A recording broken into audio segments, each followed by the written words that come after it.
कृष्णाय वासुदेवाय हरये परमात्मने प्रणतः क्लेशनाशाय गोविंदाय नमो नमः। राधे राधे। जय श्री कृष्ण भक्तों। मार्गशीर्ष मास महात्म्य की कथा सुनने वाले सभी भक्तों का आज की कथा में दिल से स्वागत है। आप सभी का दिल से बहुत बहुत शुक्रिया कि आप हमारे द्वारा सुनाए जा रहे महात्म्य प्रतिदिन सुन रहे हैं और आपको वह पसंद आ रहे हैं। आप लाइक कर रहे हैं, कमेंट कर रहे हैं, उसके लिए जितना भी आपका धन्यवाद किया जाए कम है। राधा रानी और भगवान श्री कृष्ण की कृपा आप पर और आपके संपूर्ण परिवार पर हमेशा बनी रहे। पिछले अध्याय में हमने जाना था कि भारतवर्ष में वृंदावन का नाम वृंदावन ही क्यों पड़ा, इसकी व्युत्पत्ति अथवा संज्ञा क्या है। आज हम मार्गशीर्ष मास महात्म्य के 23वें अध्याय का श्रवण करेंगे, जिसमें आज हम श्री कृष्ण लीलामृत का पान करेंगे। अगर आपने पिछले अध्याय अभी तक नहीं सुने हैं तो आपके लिए प्लेलिस्ट बना दी गई है, तो आप चैनल पर जाकर प्लेलिस्ट से सुन लीजिएगा। आइए अब सुनते हैं आगे का वृत्तांत। देवऋषि नारद जी बोले, हे मुनि श्रेष्ठ, हे ज्ञान सिंधु, मैं आपका शरणागत शिष्य हूँ। आप मुझे श्री कृष्ण लीलामृत का पान करवाइए। भगवान श्री नारायण ने कहा, एक दिन बलराम सहित श्री कृष्ण ग्वाल बालों को साथ लेकर श्री मधुवन में गए, जहाँ यमुना के किनारे कमल खिले हुए थे। उस समय सब बालक सहस्त्रों गौओं के साथ वहां विचरने और खेलने लगे। खेलते खेलते वे थक गए और उन्हें भूख प्यास सताने लगी। तब सब गोप शिशु बड़ी प्रसन्नता के साथ श्री कृष्ण के पास आए और बोले, हे कन्हैया, हमें बड़ी भूख लग रही है, अब हम सेवकों को आज्ञा दो, हम क्या करें। ग्वाल बालों की बात सुनकर प्रसन्न मुख और नेत्र वाले दया निधान श्री हरि अर्थात श्री कृष्ण जी ने उनसे यह हित कर तथा सच्ची बात कही। श्री कृष्ण जी बोले, बालकों, जहाँ ब्राह्मणों का सुखदायक यज्ञ स्थान है वहां जाओ। जाकर उन यज्ञ तत्पर ब्राह्मणों से शीघ्र ही भोजन के लिए अन्न मांगो।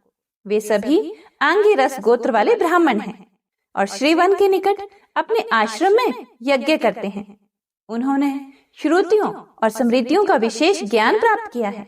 वे सभी निःस्पृह वैष्णव हैं और मोक्ष की कामना से मेरा ही यज्ञ कर रहे हैं, परंतु माया से आच्छादित होने के कारण, मोहित होने के कारण उन्हें इस बात का पता नहीं है कि योग माया से मनुष्य रूप धारण करके प्रकट हुआ मैं ही उनका आराध्य देव हूँ। केवल यज्ञ की ओर ही उन्मुख रहने वाले वे ब्राह्मण यदि तुम्हें अन्न ना दे तो शीघ्र ही जाकर उनकी पत्नियों से मांगना, क्योंकि वे बालकों के प्रति दया से भरी हुई हैं। वह आपको अन्न अवश्य ही देंगे। श्री कृष्ण की बात सुनकर वे श्रेष्ठ गोप बालक ब्राह्मणों के सामने जा मस्तक झुकाकर खड़े हो गए और बोले, हे विप्रवरों, हमें शीघ्र भोजन दीजिए, हम बहुत भूखे हैं, हमें बहुत जोर से भूख लगी है। परंतु उनमें से कुछ द्विजों ने तो उनकी बात सुनी ही नहीं और कुछ लोग सुनकर भी ज्यों के त्यों खड़े रह गए।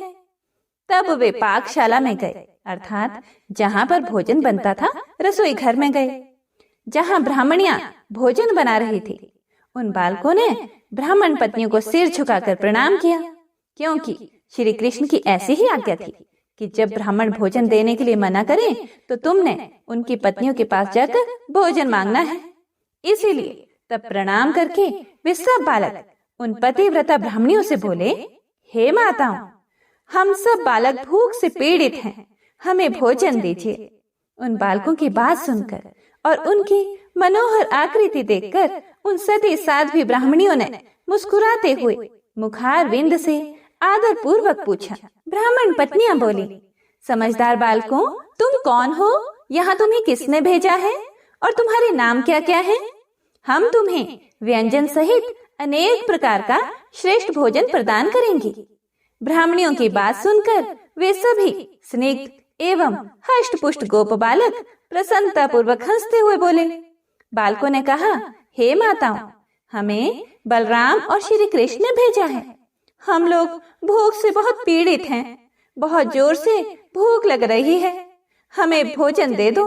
फिर हम शीघ्र ही उनके पास लौट जाएंगे। यहाँ से थोड़ी दूर पर वन के भीतर भांडेर वट के निकट मधुबन में बलराम और केशव श्री कृष्ण बैठे हुए हैं। वे दोनों भाई भी थके मांदे और भूखे हैं तथा भोजन मांग रहे हैं। हे माताओं, आपको अन्न देना है या नहीं देना है, यह शीघ्र ही हमें इसी समय बता दो, नहीं तो हम कोई और उपाय ढूंढे। गोपों की बात सुनकर ब्राह्मणियां हर्ष से खिल उठी। उनके नेत्रों में आनंद के आंसू छलक आए, सारे अंग पुलकित हो उठे। उनके मन में बड़ी इच्छा थी कि हमें श्री कृष्ण चरणों के दर्शन हों। उन्होंने सोने चांदी और फूल की थालियों में प्रसन्नता पूर्वक तरह तरह के व्यंजनों से युक्त अत्यंत मनोहर अघनी के चावल का भात, खीर, स्वादिष्ट पीठा, दही, दूध, घी और मधु रखकर श्री कृष्ण के निकट प्रस्थान किया। वे मन ही मन अनेक प्रकार के मनोरथ लेकर जाने को उत्सुक हुई। ब्राह्मण पत्नियां धन्य और पतिव्रत परायण थीं, इसीलिए उनके मन में श्री कृष्ण दर्शन की उत्कंठा जाग उठी। उन्होंने वहां पहुंचकर बालकों सहित श्री कृष्ण और बलराम के दर्शन किए। उस समय श्री कृष्ण वट के मूल भाग के निकट बालकों के बीच में बैठे हुए थे, अतः वे तारों के बीच विराजमान चंद्रमा के समान शोभा पा रहे थे। श्याम अंग, किशोर अवस्था और शरीर पर रेशमी पीतांबर से बड़े सुंदर लगते थे। मुख पर मंद मंद मुस्कान खिल रही थी।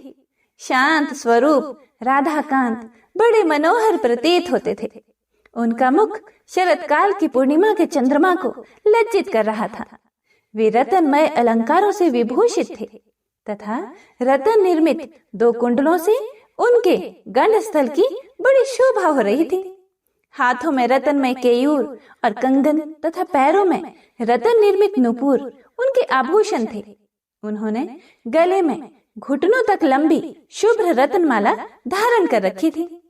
मालती की माला से उनके कंठ और वक्षस्थल दोनों सुशोभित थे। चंदन, अगुरु, कस्तूरी और कुमकुम से उनके श्रीअंग चर्चित थे। नखों और कपोलों अर्थात गालों का सौंदर्य देखने ही योग्य था। सुंदर लाल रंग के ऊंट पके बींब फल को लज्जित कर रहे थे। ब्रह्मा, शिव, धर्म, शेषनाग तथा बड़े बड़े मुनीश्वर उनकी स्तुति करते हैं। ऐसे परमेश्वर के दर्शन करके ब्राह्मण पत्नियों ने भक्ति भाव से उन्हें प्रणाम किया और अपने ज्ञान के अनुरूप उन मधुसूदन की स्तुति की।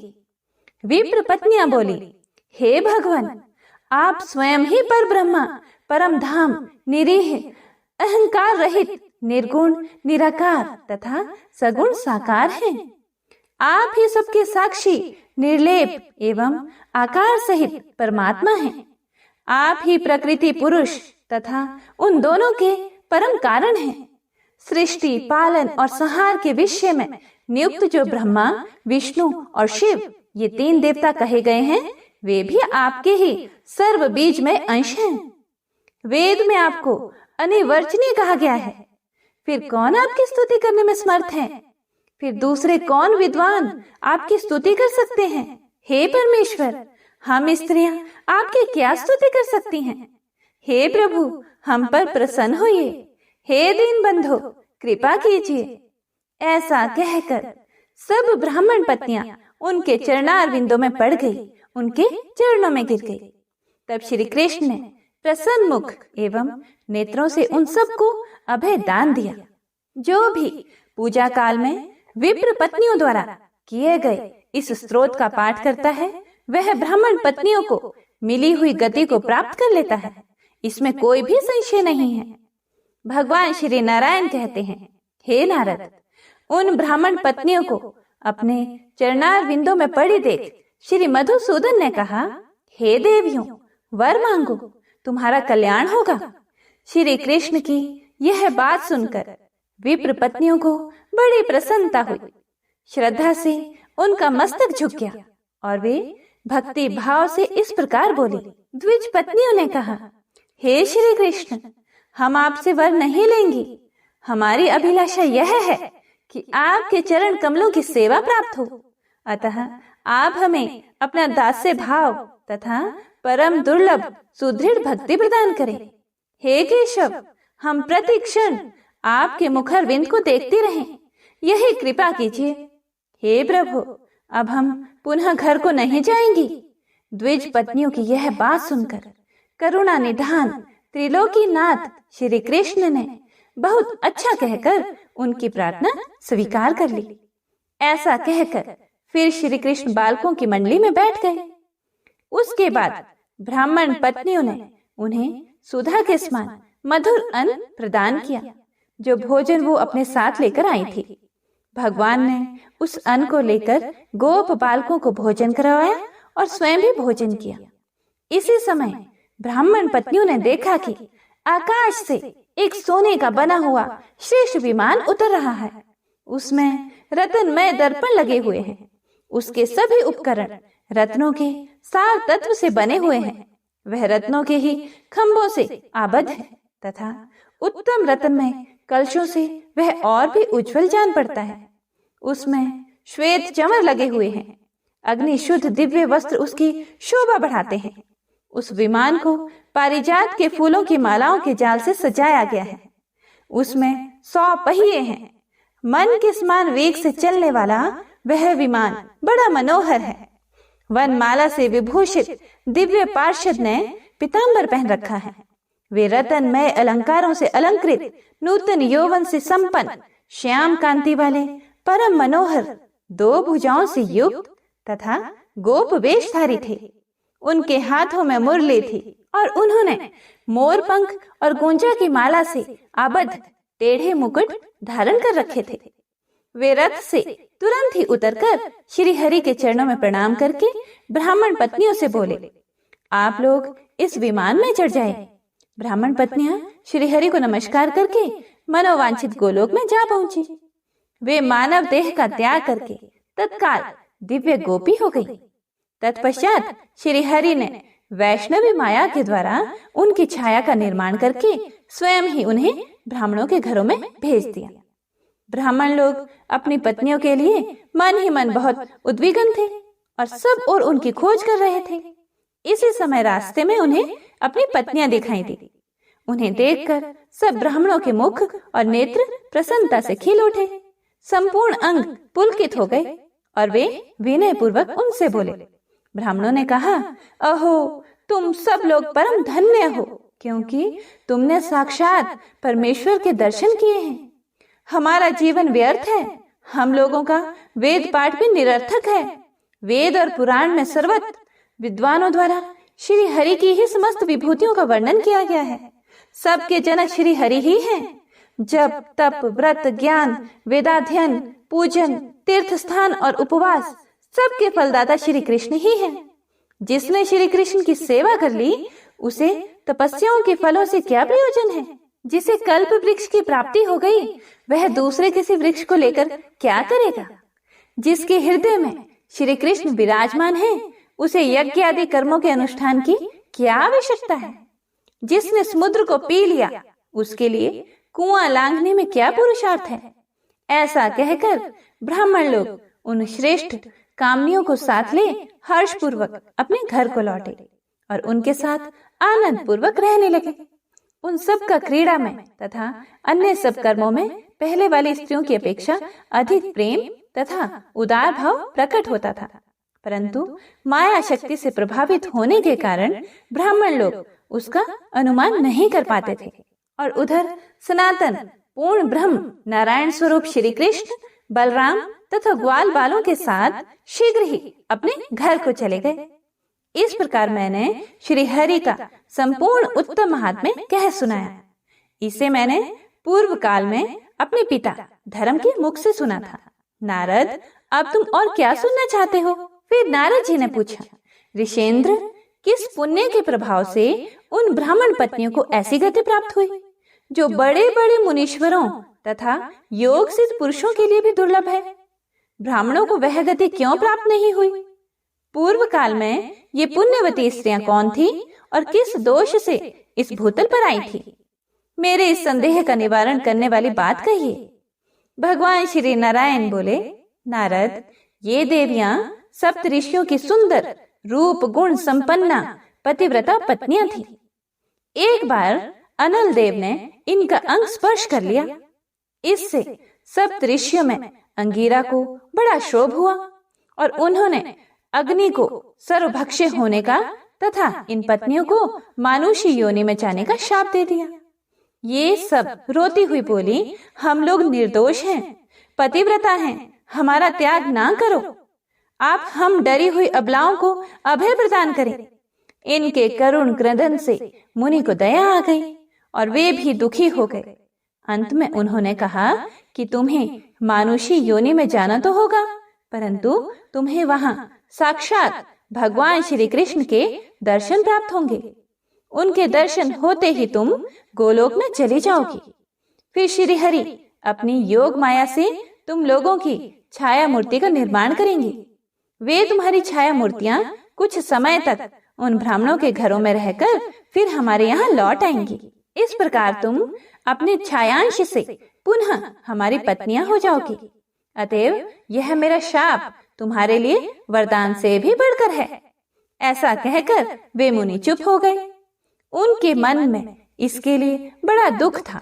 वे स्त्रियां शापवश भूतल पर आकर उन ब्राह्मणों की पत्नियां हुई और श्री हरि को भक्ति भाव से अन्न समर्पित करके वे उनके धाम को चली गई।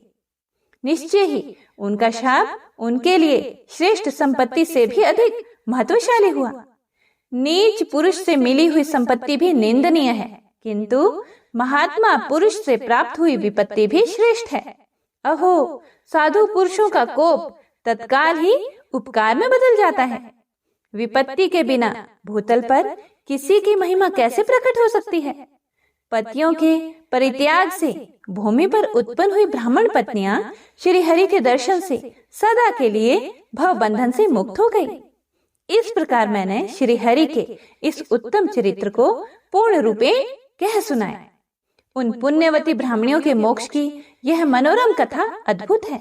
हे विप्रवर, श्री कृष्ण की लीला कथा पद पद में नई नई जान पड़ती है। इसे सुनने वालों को भी कभी तृप्ति नहीं होती है। भला कल्याणमयी कथा के श्रवण से कौन तृप्त होता है। मैंने पूज्य पिताजी के मुख से जितना रमणीय भगवत चरित्र सुना था उसका वर्णन किया। अब तुम अपनी इच्छा बताओ, फिर क्या सुनना चाहते हो। नारद जी ने कहा, कृपा निधान जगत गुरु, आपने पूर्व काल में पिता के मुख से श्री कृष्ण की जो जो मंगलमय लीलाएं सुनी हैं वे सब मुझे सुनाई। सूत जी कहते हैं, शौनक ऋषियों का यह वचन सुनकर भगवान नारायण ने स्वयं ही श्री कृष्ण महिमा के अन्य प्रसंगों का वर्णन आरंभ किया। उन्होंने जो भी वर्णन किया उसका वर्णन आप अगले अध्याय में सुनेंगे। आज का अध्याय यही समाप्त होता है। आइए आप सुनते हैं श्री कृष्ण चालीसा।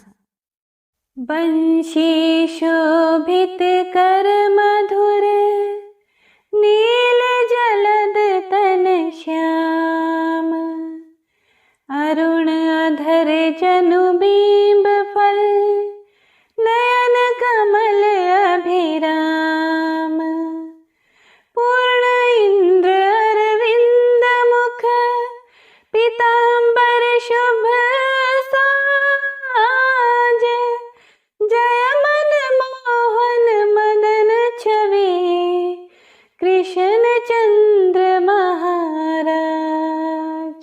जय यदुनंदन जय जगवंदन, जय वसुदेव देवकी नंदन, जय यशोदासुत नंद दुलारे, जय प्रभु भक्तन के दृग तारे, जय नट नागर नागन थैया, कृष्ण कन्हैया धेनु चरैया, पुनि नख पर प्रभु गिरिवर धारो, आओ दीनन कष्ट निवारो, वंशी मधुर अधर धरि टेरो, होवे पूर्ण विनय यह मेरो, आओ हरि पुनि माखन चाखो, आज लाज भारत की राखो, गोल कपोल चिबुक अरुणा रे, मृदु मुस्कान मोहिनी डारे।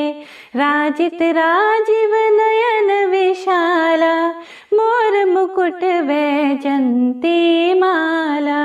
कुंडल श्रवण पीठ पट आछे, कटि किंकिणी काछ निकाछे। नील जलज सुंदर तनु सोहे, छवि लखी सुर नर मुनि मन मोहे। मस्तक तिलक अलख घुंघराले, आओ कृष्ण बांसुरी वाले। करि पय पान पूत नहीं तार्यो, अका बका कागा सुर मार्यो। मधुवन जलत अगिन जब ज्वाला, भय शीतल लख तहि नंद लाला। सुरपति जब ब्रज चढ़यो रिसाई, मूसर धार वारी वर्षाई। लगत लगत ब्रज चहन बहायो, गोवर्धन नख धारी बचायो। लखिय सुधा मन ब्रह्म अधिकाई, मुख मह 14 भुवन दिखाई। दुष्ट कंस अति उधम मचायो, कोटि कमल जब फूल मंगायो। नाथी काली यही तब तुम लीन है, चरण चिन्ह दे निर्भय किन है। करि गोपिन संग रास विलासा, सबकी पूर्ण करी अभिलाषा। केतिक महासुर संहार्यो, कंस ही केस पकड़ी दे मार्यो। मात पिता की बंदी छुड़ाई, उग्रसेन कहाँ राज दिलाई। मही से मृतक छहु सुत लायो, मातु देव की शोक मिटायो। भौमासुर मुर दैत्य संहारी, लाए 18 सहस कुमारी। दैवी मही तृण चीर सहारा, जरा सिंधु राक्षस कहाँ मारा।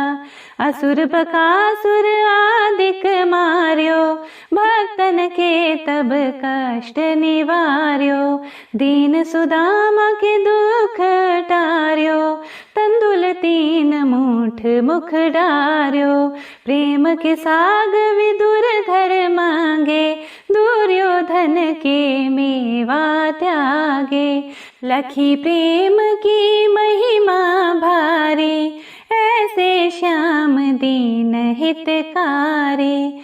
भारत के पारत रथ हाके, लिए चक्र कर नहीं बलता के। निज गीता के ज्ञान सुनाए, भक्तन हृदय सुधा वर्षाए। मीरा थी ऐसी मत वाली, विष पी गई बजा कर ताली।